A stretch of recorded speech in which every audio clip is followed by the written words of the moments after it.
여러분 안녕하세요. EJU 사이언스 TV의 정인성 강사입니다. 오늘은 여러분이 EJU 이과에서 가장 어려워하고 있다는 물리 과목에 대해서 이야기를 해보도록 하겠습니다. 자, 물리는요, 어떤 식으로 공부하면 좋을지 거기에 대해서 많은 학생들이 고민하고 또 문의를 해주고 있습니다. 자, EJU 물리는요, 한국 물리와는 달리 많이 까다롭다라고 하는 이렇게 느끼는 친구들도 있는데, 어떤 식으로 다르고 어떤 식으로 공부하면 좋을지에 대해서 한번 이야기해 보도록 하겠습니다. 자, EJU 물리는요, 한국 물리와는 조금 다릅니다.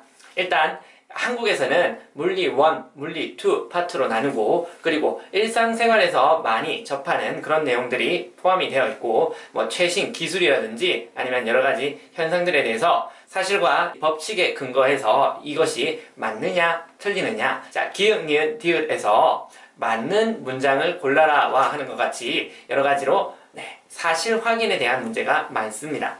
다방면으로서 이 현상이 사실인지 아닌지, 맞는지 틀린지 그 진위 여부를 파악하는 문제들이 대부분입니다. 하지만 일본 EJU는요, 실제 어떤 현상이 주어지고 거기에 대해서 직접 계산하는 문제들이 많이 출제되고 있습니다. 예를 들어서 어떤 물체를 어떤 힘으로 밀었는데 얘가 얼마만큼의 거리를 이동했고 또 그때의 마찰력이 얼마냐와 같은 실제로 여러가지 수치와 공식을 직접 넣어서 답을 유추해내는 이런 식의 문제가 많이 출제되고 있습니다. 그래서 직접 문제를 풀고 계산하는 계산 실력이 많이 요구되고 있습니다. 자, 그리고 EJU 물리는요, 많은 학생들이 EJU 물리를 어려워하는 이유 중에 하나가 문제를 읽는데 문장이 너무 길다. 한 페이지당 한 문제씩 들어있는 이 EJU 물리를 짧은 시간 안에 풀기에는 너무 많은 시간이 걸린다. 시험 시간이 타이트하게 돌아간다라는 것들이 많은 어려움 중에 하나가 되겠습니다. 자, 당연히 시간을 넉넉히 잡고 풀면 좋겠지만 EJU 물리는요, 40분에서 45분 정도 되는 시간 안에 이 물리라는 한 과목의 문제를 모두 다 풀어야 되기 때문에 많은 학생들이 어려워하고 있습니다. 자, EJU 물리는요, 첫 번째, 독해력을 많이 요구하고 있습니다. 문장이 워낙 길고 그 속에 여러 가지 힌트가 들어있기 때문에 문제를 읽자니 길고 안 읽자니 필요한 내용을 빠뜨리고, 그래서 빠른 독해력을 요구하고 있습니다. 근데 EJU 물리에서는요, 실제로 여러분들이 어려워할 만한 한자는 잘 나오지 않고 과학이나 생물처럼 많은 용어들이 나오지 않기 때문에 조금만 익숙하게 보신다라고 하시면 여러분들 금방 익숙하게 문장을 빠르게 읽어주실 수가 있겠습니다. 두 번째는요, 빠른 계산력이 필요하겠습니다. 문제를 다 읽고 여러분들이 적용을 시키는데 어떠한 공식을 어떻게 계산을 해내느냐 가 바로 물리의 포인트가 되겠죠. 그래서 그냥 단순히 공식만 암기하고 있다라고 해서 끝나는 것이 아니라 얘를 어떻게 정리하고, 그리고 보기 중에서도 어떠한 형식으로 깔끔하게 정리를 해서 답을 유추해 나갈지 거기에 대해서도 많은 연습이 필요합니다. 자, 그리고 세 번째, EJU 물리는요, 대표적인 일본 물리의 유형 문제들이 많이 나오기 때문에 일본 문제지를 직접 사서 대표적인 유형들을 많이 풀어보는 것이 가장 큰 도움이 되고 있습니다. 물리 문제지에 대해서도 나중에 따로 영상을 만들어서 정리해 볼 테니 레벨별로 그리고 단계별로 어떤 식으로 정리하면 좋을지 한번 다시 이야기 나눠볼게요. 자, 그러면 EJU 물리 시험에 대해서 한번 이야기해 보도록 하겠습니다. EJU 물리는요, 역학, 열역학, 파동, 전자기, 원자 이렇게 5과목으로 나눠져 있습니다. 자, 이 5과목은요, 각각 몇 문제씩 출제가 되고 있느냐? 역학은 6문제, 열역학은 3문제, 파동도 3문제, 전자기 6문제, 원자 1문제 이런 식으로 정리가 되어 있습니다. 자, 그러면 이러한 단원들 중에서 여러분들이 어디에 비중을 둬야 되고, 또 만약에 시험을 계획하고 있다면 학생들에 따라서 기준은 다르겠지만 어느 정도의 시간을 투자하면 좋을지에 대해서도 간단히 이야기해 보도록 하겠습니다. 자, 그럼 각 단원에 대해서 먼저 설명해드리면요, 역학, 말 그대로 힘에 대한 학문입니다. 힘에 대한 학문이다 보니까 힘, 속도, 가속도, 그리고 운동량이라든지 충격량이라든지 그리고 에너지라든지 이런 것들에 대해서 우리가 실제로 보고 느낄 수 있는 물리에 대해서 많은 이야기가 나와 있습니다. 자, 그렇기 때문에 얘는 우리가 많은 경험을 통해서 많은 선지식이 있습니다. 하지만 정확한 물리법칙이 아니라 그럴 것 같다라고 하는 오개념이 생기기도 쉬운 단원이기 때문에 정확하게 이해를 하시고 가셔야 되겠습니다. 물체가 떨어지면 계속 속도가 증가해서 언젠가는 굉장히 빨라질 것 같다라는 생각이 들지만 물리적으로 봤을 때는 얘가 속도가 어디까지만 늘어나고 그 이후로는 어떻게 되는지에 대해서도 정확하게 이해하셔야 되겠습니다. 자, 그래서 역학이다라고 하는 것은요, 6문제로 굉장히 비중이 큽니다. 그뿐만 아니라 역학은 굉장히 많이 응용되어서 나오는 단원이기 때문에 다양한 문제를 많이 풀어보는 것이 여러분께 제일 큰 공부 방법이 되겠습니다. 역학은 단순히 이해하고 넘어가는 것이 아니라 많은 문제를 풀고 많이 응용을 해보면서 진짜 물리의 기초다라고 생각을 하시고 공부를 하셔야 되겠습니다. 자, 앞으로 배울 연력학, 파동, 전자기 모두 역학에 근거를 해서 이야기가 나가기 때문에 역학에 대해서 많은 이해가 없다라고 하시면 여러분들이 앞으로 공부할 다른 단원들도 어렵다고 느끼실 겁니다. 그래서 역학에는 어느 정도의 시간을 투자하시는 게 좋냐? 우리 시험이 4개월 남았다라고 가정을 했을 때 전체 4개월 중에서 2개월을 투자를 하시는 게 좋습니다. 4개월 중에 2개월을 투자할 정도로 많은 시간이 걸리고 또 가장 중요한 단원이다 라고 보시면 되겠습니다. 자, 두 번째, 연력학은 3문제가 출제가 되고 있습니다. 자, 이 3문제다라고 하고 있는데 이제유 물리에 나오는 일본 교육과정에서의 연력학은 단원이 많지 않기 때문에 대표적인 유형 3가지가 기본적으로 계속 출제가 되고 있습니다. 자, 첫 번째로는 우리 비열의 문제, Q는 CMT라고 하는 비열 문제가 나오고요. 두 번째로는 우리 이상기체 방정식, PV는 NRT를 이용한 문제가 나오고요. 세 번째로는 우리 연력학 제일법칙, Q는 델타 U 플러스 W다라고 하는 그 식과 그리고 그래프를 해석하고 찾아내는 문제들이 많이 출제되고 있습니다. 자, 그래서 이 대표적인 3가지 유형만 정확하게 익히신다면 연력학도 점수 내기 어렵지 않은 과목이 되겠죠. 자, 하지만 연력학은 우리 눈에 보이지 않기 때문에 여러분이 실제로 느끼는 감각이 잘 없으실 겁니다. 열을 주게 되면 팽창을 하는 거는 맞는데 열을 주지 않았는데도 팽창하고 온도가 변할 수 있다는 것이 여러분들이 잘 이해하기 어려우실 겁니다. 그렇기 때문에 연력학은 책으로만 보는 것이 아니라 다양한 현상들을 직접 보고 그리고 설명을 들으면서 이해하는 것이 굉장히 많은 도움이 될 겁니다. 자, 그래서 연력학을 본다라고 하시면 얘는 얼마 정도 보느냐?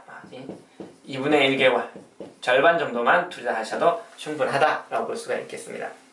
자, 세 번째로는 파동이 되겠습니다. 파동도 3문제가 출제가 되는데, 자, 근데 이 파동은요, 유형들이 워낙 다양합니다. 자, 대표적으로 볼 수 있는 유형들은요, 파의 위상식의 문제라든지 아니면 간섭, 보강간섭, 상쇄간섭에 대한 문제라든지 도플러 효과라든지 아니면 운하리라고 불리는 맥노리 현상이라든지 얇은 망에서의 간섭과 그리고 얘네들이 굴절을 할 때, 전반사를 할 때와 등과 같이 다양한 문제 패턴이 많습니다.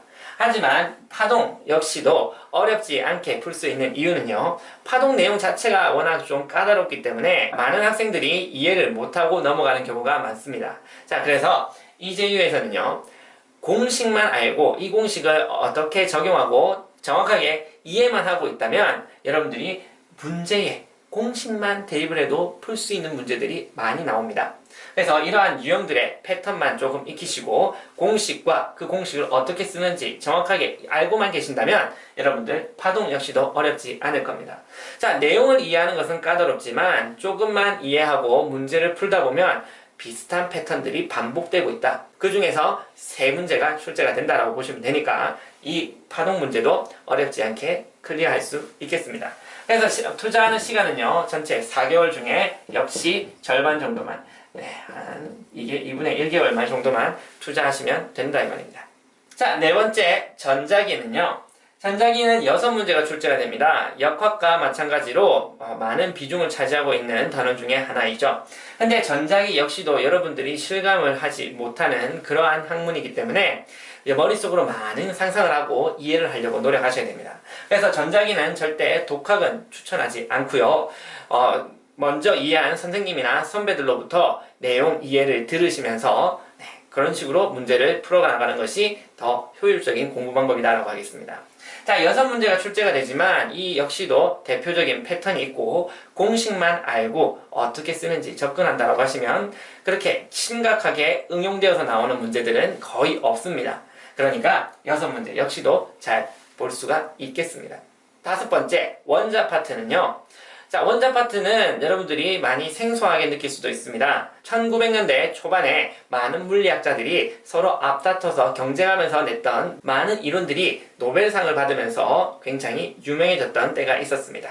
물리학의 혁명적인 그러한 시기였는데요. 이때 나왔던 다양한 사람들, 아인슈타인이라든지 보어라든지 드브로이라든지 여러 가지 이론을 만들었던 물리학자들의 그 어렵고 어려운 이론들에 대해서 이야기를 하고 있습니다. 원자는 어떻게 생겼고 또 빛은 입자냐 파동이냐 등과 같이 우리가 전혀 알 수 없는 그런 이야기들을 많이 다루고 있습니다. 자, 물리 공부에 흥미를 느낀다라고 하시는 분들은 이 파트도 재밌게 볼 수도 있겠지만 아직 물리가 어려워요 라고 하는 친구들은 이게 무슨 말인지 이게 뭐 딴 얘기인지 이런 거 알았으면 내가 노벨상을 받았지 라고 하면서 많이 불평불만을 할 수 있는 그런 단원이 되겠습니다. 하지만 한 문제가 출제가 되고 있습니다. 그래서 물리를 어려워하는 친구들은 선생님 저는 한 문제 안 풀고 그냥 이 문제 포기할래요. 공부 안 하고 한 문제 포기할래요 라고 하는 친구도 있을 수도 있겠지만 자, 원자 파트는 개념만 안다면 자, 공식도 뭐 필요하지만 개념만 안다면 풀 수 있는 문제들이 많이 출제되고 있습니다. 몇 년 전에 이재유 시험에서는 알파 붕괴가 뭐고 베타 붕괴가 뭔지 그 개념만 알고 더하기 빼기만 알면 풀 수 있는 문제들이 나왔습니다. 자, 극단적으로 얘기하면 이런 식으로 굉장히 간단하게 문제가 출제가 되고 있으니까 개념만 정확히 이해하시고 살펴둔다면 어렵지 않게 풀 수가 있겠습니다. 자, 그래서 이 전자기와 원자는 시간 배분을 어떻게 하는 게 좋으냐? 자, 얘는요, 약 3분의 4개월. 그리고 원자 파트는요, 얼마? 한 일주일 정도면 되겠습니다. 자, 전체 4개월을 기준으로 했을 때, 이렇게 시간을 나눌 수가 있다는 얘기죠. 진짜로, 선생님, 진짜 보름 만에 가능할까요? 선생님, 진짜 일주일 만에 가능할까요? 자, 이런 것이 아니라 진짜 상대적으로 전체를 4개월로 잡았을 때 비중을 따진다면 이렇게 된다라고 하는 얘기니까 오해는 하지 마시고요. 선생님 진짜 우리 2개월이면 역학 끝낼 수 있나요? 자, 그런 것은 상대적인 얘기니까 전체 4개월 중에 이 정도의 비중을 차지하고 있다라고 생각을 해주시면 되겠습니다. 이 정도로 난이도랑 중요도가 다르다라고 보시면 되겠습니다. 자, 이렇게 이재유 물리에 대해서 조금 알아보고 이재유 물리를 어떤 식으로 공부하면 좋을지에 대해서 이야기를 해보았습니다. 자, 이렇게 여러 가지 단원들 중에서 여러분들이 좋아하는 단원도 있을 거고 또 싫어하는 단원도 있겠지만 이러한 단원들이 다 모여서 물리다라고 하는 아주 재미있는 학문을 만들고 있으니까 서로의 연관성을 조금 많이 익혀보시면서 공부를 하신다면 굉장히 즐겁게 공부하실 수도 있겠습니다. 자, 여러분 어려운 점이 있다면 언제든지 아래의 주소로 연락 주시고요. 그리고 이 영상이 도움이 됐다면 구독과 좋아요 꼭 눌러주시길 바라겠습니다. 자, 앞으로도 많은 이야기로서 여러분께 만날 수 있는 그런 시간을 갖도록 하겠습니다. 자, 그러면 우리 다음에 다시 만나기로 해요. 안녕!